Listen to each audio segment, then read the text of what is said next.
बिस्मिल्लाहिर्रहमानिर्रहीम। Dear students, मैं hope school से क्लास 4 इंग्लिश का टीचर आपसे मुखातिब हूँ और आज हमारा लेक्चर नंबर 1 है। सब्जेक्ट है हमारा इंग्लिश क्लास 4 और हमारा जो यूनिट है वो है यूनिट नंबर 2।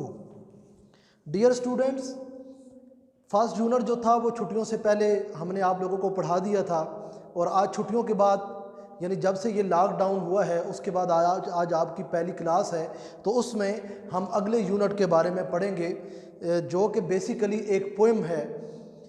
आप अपनी बुक का पेज नंबर 9 देखेंगे और उसमें एक पोएम है जिसका नेम है अ नाइट इन जून।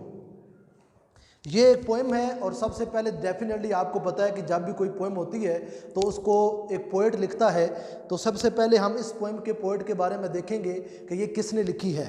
तो ये पोएम लिखी है विलियम वर्ड्सवर्थ ने।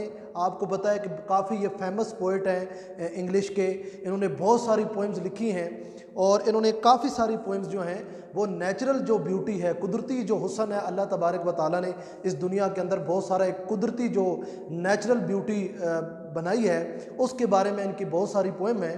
तो आज की ये जो हमारी पोएम है अ नाइट इन जून, ये भी एक नेचुरल ब्यूटी के बारे में उन्होंने लिखा है कि जून के माह में या जैसी ही गर्मियों में जो नाइट होती है, तो जो ही नाइट स्टार्ट होती है तो उसके बाद के जो मुख्तलिफ नेचुरल सीन्स होते हैं उसको यहाँ पे पोएट ने है वो डिस्क्राइब किया है। सबसे पहले इसमें अगर आप देखें तो वर्ड्स टू नो, इसमें जो नए वर्ड्स आपको सीखने को मिलेंगे पहले हम उनको डिस्कस कर लेते हैं। सबसे पहला वर्ड है खुखू।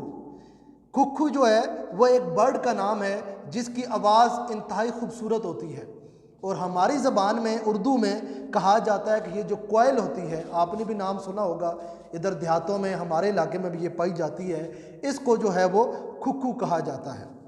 उसके बाद अगला वर्ड्स है गशेज़, GUSHES। इसकी जो प्रोनाउंसिएशन है वो बनेगी गशेज़। इसका मतलब होता है बहना। जैसे वाटर होता है तो आप देखते हैं जब आप पहाड़ी इलाकों में या किसी नहर में जाते हैं तो वो पानी तेज़ी से बह रहा होता है, रात को उसकी जो आवाज़ आती है आप देखते हैं बहता है जब वो, तो हर तरफ जब खामोशी छा जाती है तो उसकी अपनी एक आवाज़ होती है। तो उसको जो है वो उस तरह जब पानी बहता है उसकी तेज़ी से बहता और उसकी एक बहने की आवाज़ आती है, उसको कहते हैं गशेज़। उसके बाद अगला वर्ड्स है पाइपिंग, PIPING, पाइपिंग। पाइपिंग का मतलब होता है विस्लिंग, यानी ये एक ऐसे बर्ड की आवाज़ होती है जिसकी आवाज़ सीटी की तरह होती है, तो उसको कहते हैं पाइपिंग। यहाँ पे भी दियो है विस्लिंग, ट्विटरिंग, सिंगिंग। एक ख़ास किस्म की सिंगिंग है एक बर्ड की जो कि सीटी की तरह बोलता है, तो उसको कहते हैं पाइपिंग। नेक्स्ट है सॉवरेन जो होता है इसका मतलब है superior like that of a ruler, इंतहाई आला किस्म की एक चीज़। जैसे कि एक बादशाह को कहा जाता है कि बहुत आला उसका एक रहन सहन और उसका घर और हर चीज़ जो होती है, तो उसके लिए ये वर्ड यूज़ करते हैं सॉवरेन। नेक्स्ट हमारा वर्ड है थ्रश, THRUSH। थ्रश का मीन्स होता है अ टाइप ऑफ बर्ड। ये एक बर्ड का किस्म है जिसका नाम है थ्रश। और हमारी इस पोएम में जो नया वर्ड है वो येट आखिरी वर्ड है, दैट मीन्स अभी तक, यानी स्टिल या इवन नाउ। तो डियर स्टूडेंट्स, ये वो वोकैबुलरी है। आपने ये करना है कि इसके मीनिंग्स को देखना है, इन मीनिंग्स को आपने कॉपी के ऊपर लिखना है और फिर इनको याद करना है।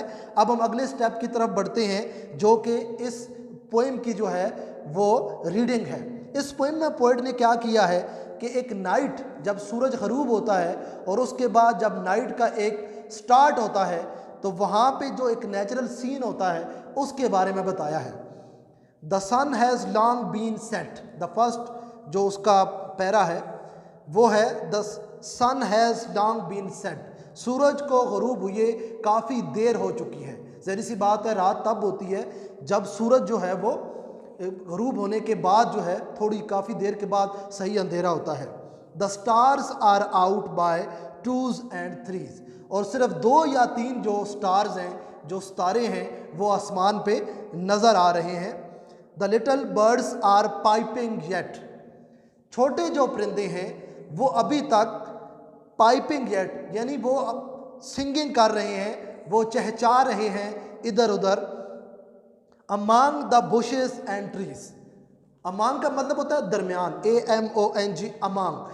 अमंग द बुशेस झाड़ियों के दरमियान, एंड ट्रीज और दरख्तों के दरमियान। तो क्या होता है जब रात होती है, सूरज गरूब होता है, आपने भी सुना होगा कि परिंदे जो हैं वो अपनी आवाज़ें से जो है वो क्या करते हैं, सीटियाँ बजाते हैं। यानी मुख्तलिफ बर्ड्स की डिफरेंट आवाज़ें होती हैं जो मुख्तलिफ झाड़ियों और दरख्तों के अंदर जो है वो आवाज़ें उनकी आना शुरू हो जाती हैं। तो यही वो मंजरकशी पोइट इसके अंदर कर रहा है कि the little birds are piping yet among the bushes and trees, there's a cuckoo and one or two थ्रशेस।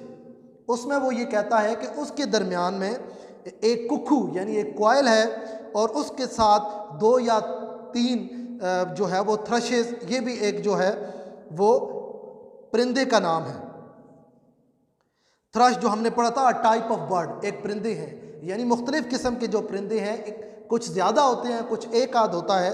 तो वो क्या करते हैं, and a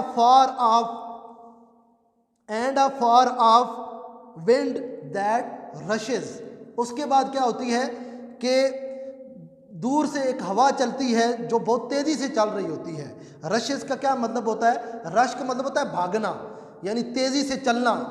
he rush to the hospital, वो तेज़ी से हॉस्पिटल की तरफ भागा यानी तेज़ गया। तो वो तेज़ हवा जो बहुत दूर से चल के आती है। And a sound of water that gushes. अब आप ये देखें कि विंड का कह रहा है कि विंड जो है वो जो बहुत दूर से चल के आती है। And a sound of water that gushes, और पानी जो तेज़ी से बहता है और उसकी एक आवाज़ होती है। आपने भी देखा होगा कि जिनके घरों के करीब कोई नाली नदे हैं, तो जब रात को अंधेरा 12-1 बजे जब हर तरफ खामोशी होती है तो उस पानी को बहने की आपको एक साउंड आती है। And the cuckoos sovereign cry, और कुकू जो है, जो कोयल है, उसकी जो इंतहाई आला जो उसका चीखना है, उसकी भी पोइट बात कर रहा है। Fails all the hollow of the sky. ये जितनी भी मंजरकशी उसने की है पोइट ने, जिसमें उसने ये बताया है कि बर्ड्स पिपिंग कर रहे हैं, चहचा रहे हैं, उसके साथ झाड़ियों और दरख्तों के अंदर परिंदे जो हैं उनकी आवाज़ें आ रही हैं, उसके साथ साथ कुकू और दूसरे जो बर्ड्स हैं वो भी उसके साथ सिंगिंग कर रहे हैं। उसके बाद ये मंजरकशी है। उसके बाद उसने ये बताया है कि ये जो हवा चल रही है तेज़ तेज़, उसके साथ पानी बह रहा है, उसकी जो आवाज़ है, और उसके साथ जो कुकू की ये खूबसूरत आवाज़ है, ये सारी ये जो आसमान जब सूरज गायब हो जाता है तो आसमान खाली हो जाता है, उस पर तारीकी छा जाती है। तो उस तारीकी को, उसके खाली होने को, ये सारे जो मंजर हैं मिल के उसको जो है वो क्या करते हैं, उसको फिल कर देते हैं। Fill the hollow of the sky. Sky की जो हॉलो का मतलब होता है खाली। तो खाली क्या, खाली से मुराद ये है कि डेफिनेटली सूरज जब गरूब होता है तो आसमान की कोई रौनक नहीं रहती। आसमान की सारी रौनकें जो हैं वो सूरज की वजह, सन की वजह से हैं। तो जब वो गायब होता है तो एक तारीकी छा जाती है, एक आसमान खाली हो जाता है। लेकिन अल्लाह तबारक व तआला ने इन जो नेचुरल चीज़ें बनाई हैं, इनकी जो आवाज़ें हैं, पानी की आवाज़ है, वाइंड चल रही है, परिंदे चहचा रहे हैं, तो इससे जो वाइंड है, सॉरी जो हॉलो ऑफ स्काई है, उसको अल्लाह तबारक व तआला भर देता है और उसका जो खाली और तारीकी जो है वो ख़त्म हो जाती है। तो बेसिकली इस पोइम के अंदर यही थीम है कि पोइट ने क्या किया है कि नाइट का पूरा एक सीन बनाया है और उसने उसको कुदरत के साथ जोड़ के ये चीज़ बताई है कि जब आसमान खाली हो जाता है, हर तरफ तारीकी छा जाती है, तो ये सारे मंजर मिलते हैं, तो इसका एक नया मंजर बनता है, एक नई खूबसूरती अल्लाह तबारक व तआला ने बनाई है जो कि आसमान की तारीकी को ख़त्म कर देती है। तो बच्चों, आज का ये लेक्चर हमारा यहीं तक था।